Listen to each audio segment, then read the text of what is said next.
businesses are reluctantly reducing the number of hours that their employees are working. And it's not just the private sector that is affected.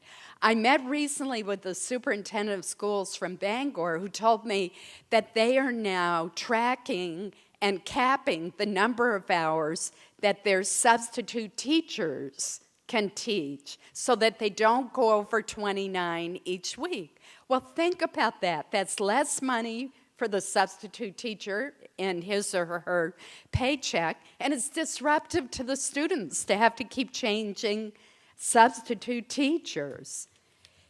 It's interesting because labor leaders, led by the Teamsters presidents, James Hoffa, warned that Obamacare will, quote, destroy the foundation of the 40-hour work week that is the background of the American middle class. And they are right to be worried. In the past, most new jobs were full-time, but this year, the overwhelming majority of new jobs are part-time. And if you look at who's most affected, it's lower income wage earners. There was a study done by the Labor Center at the University of California in Berkeley, not exactly a conservative bastion, that found that 10 million American workers are vulnerable to having their hours cut as a direct result of Obamacare. So to try to protect these workers, I've introduced another bipartisan bill, this one with Democratic Senator Joe Donnelly of Indiana, that is called 40 Hours is Full-Time Act. And it would change the definition of full-time employees in Obamacare to apply to people who are working 40 hours a week. We all know 40 hours is the standard definition of full-time. This is just common sense. Now, the Obama administration recently announced that it's delaying enforcement of the employer mandate until 2015, but the fact is the law remains in place, and it continues to discourage new jobs and full-time work. Now, there are, of course, some good provisions in Obamacare that should be retained. There's bipartisan agreement on a lot of the insurance market reforms that would prevent insurers from imposing pre-existing condition exclusions on individuals who have maintained continuous coverage. We also ought to be able to agree that children can stay on their parents' policy till age 26. And most important, we should be able to agree on a bipartisan basis on delivery system reforms that are designed to reduce the cost of health care, such as accountable care organizations that reward value rather than volume, and quality rather than quantity. And there should be bipartisan support for renewed efforts to combat health care fraud and abuse. I'm looking into that in South Florida. It's unbelievable what is going on in some communities. Tackling these problems by delivering common sense, competent government worthy of the American people requires all of us in Washington to work together. But too often in today's poisonous atmosphere, those of us who reach across the aisle to work with colleagues of a different party end up being vilified by both the far left and the far right.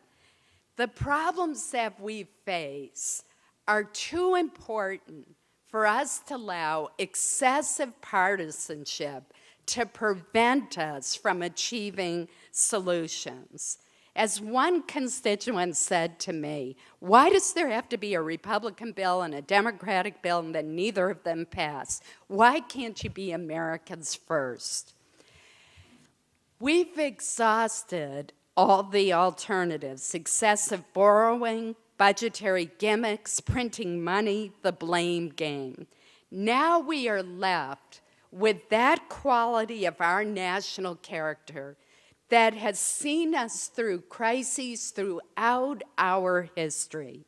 Our resolve and our willingness to pull together as we tackle the challenges facing our nation. And that is what we must do in Washington, not only to solve problems, but to restore the trust of the American people. Thank you. Thank you. Thank you. Thank you. Thank you. Thank you.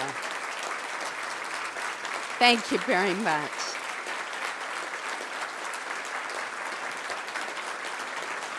Thank you so much. Thank you so much. The senator has limited time this morning, so she will take 2 or 3 questions. Good morning, Senator Collins. Good morning. Jason Lundy from Bank of America Merrill Lynch. Thanks for being here with us this morning, and thanks for your comments. I was hoping that, given the fact that you've been a champion for Bath Iron Works for many years, I was hoping you could talk about the future of the shipyard and a little bit about what that future means for our state. Bath Iron Works is so important to our state. Not only do they employ about 5,000 people, but they're an essential part of the naval industrial base. We only have 2 shipyards in this country that are capable of building naval destroyers, and Bath is one, and of course, the better one. And I have worked so hard with Bath over the years, as Jeff Geiger and Dugan Shipway and the workers there will tell you, to try to ensure that they are treated fairly in Washington. Recently, Bath won a contract for 4 destroyers, and there is an option for a 5th. I put some language in the Defense Appropriations Bill to try to counter the impact of sequestration, which reduced the money for that 5th. And I think Bath will get to exercise the option to build that 5th destroyer. One reason is we're using a multi-year procurement plan, and that has economy of scales, which makes this a great deal for taxpayers, for the Navy, and for Bath. It'll be one of the least expensive destroyers Bath has built. I'm also really excited to see the first of the Zumwalt destroyers, the DDG 1000s, produced and christened this fall. I've been watching it from when the first steel was cut to this very day. And I believe when that ship gets to the fleet, the first of its kind, and Bath's going to build all 3, that it is going to be really valued by the Navy. It's stealthier, it has more capability, and it can operate with a much smaller crew, which saves the Navy in personnel costs. So I'm excited about that. The one thing Bath Iron Works needs to do, which I'm trying to help him do, is to diversify its customer base. As you all know, just having one customer is a dicey situation. So I brought the Commandant of the Coast Guard up because the Coast Guard's revitalizing its fleet, and some of the larger Coast Guard cutters might fit in well for Bath Iron Works. In addition, I'm helping Bath explore some foreign military sales, and that would help also. But right now, I think that while we're always going to have to watch very carefully and work very hard for Bath Iron Works, that the future is bright for that great shipyard. Thank Michael? you. So, Senator Collins, over here. Fine, thanks. Michael Borg from MEMIC, thank you much for being here and joining us here. Before I ask my question, I do just want to congratulate Bill, and I've always said that he was my heir apparent. And so... That was very funny. Thank you. You could write for me if you'd like. I'm amazed Bill didn't use it already. I couldn't resist. And also want to thank you for your leadership on the workers' comp reforms back in the early 90s and the late 80s. Obviously important to our state and important to us at MEMIC. My question, though, is about this. And we saw a change in the U.S. Senate in Maine, at least, with the last election. And my 12-year-old daughter actually was a little bit surprised by it because she didn't think men in Maine were allowed to run for the Senate, or certainly to win.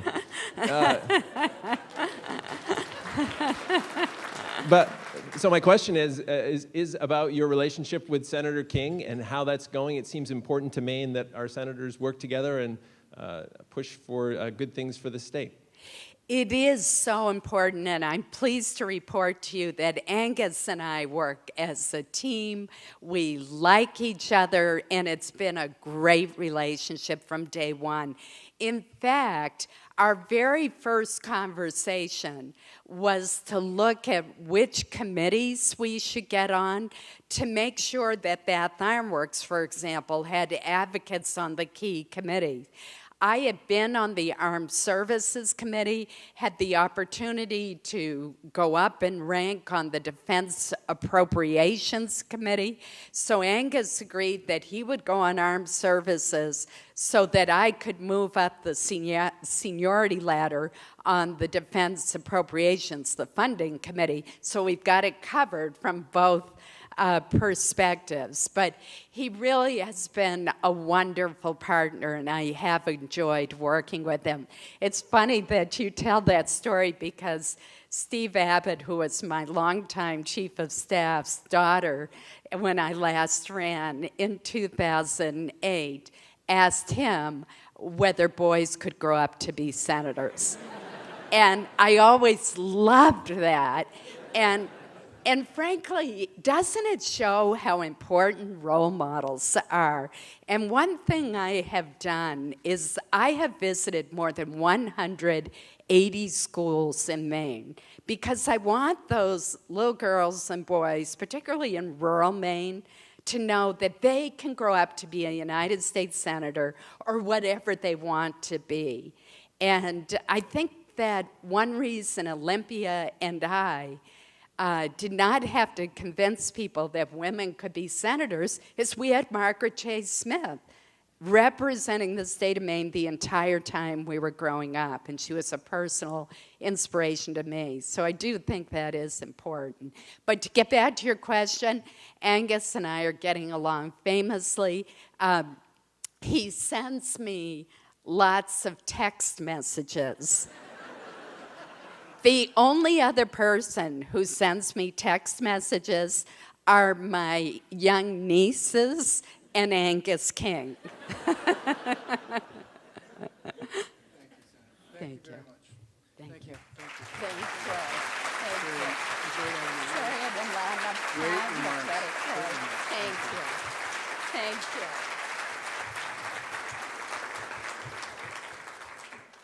Thank you, Senator. Keep up the great work on the debt, on taxes, and on bipartisanship. You're doing a great job.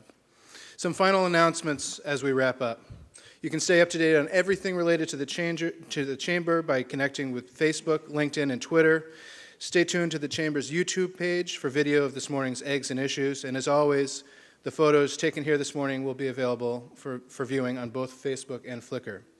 Also, the Chamber's 159th Annual Leadership Awards is September 24th at the State Theater, celebrating our award recipients with an art show by MECA, jazz by USM, and Standard Issue, and food by 4 up-and-coming area chefs. For those of you who have attended the Chamber dinners before, it's going to be very, very different. Shorter, briefer, to the point. It'll be fun, so please come. Sign up today at portlandregion.com. So thank you for joining us this morning. Thank you, Senator Collins. We hope to see you again on September 12th, back at the Holiday Inn with Melissa Smith, president of WEX, as our speaker. Thanks, and have a great morning.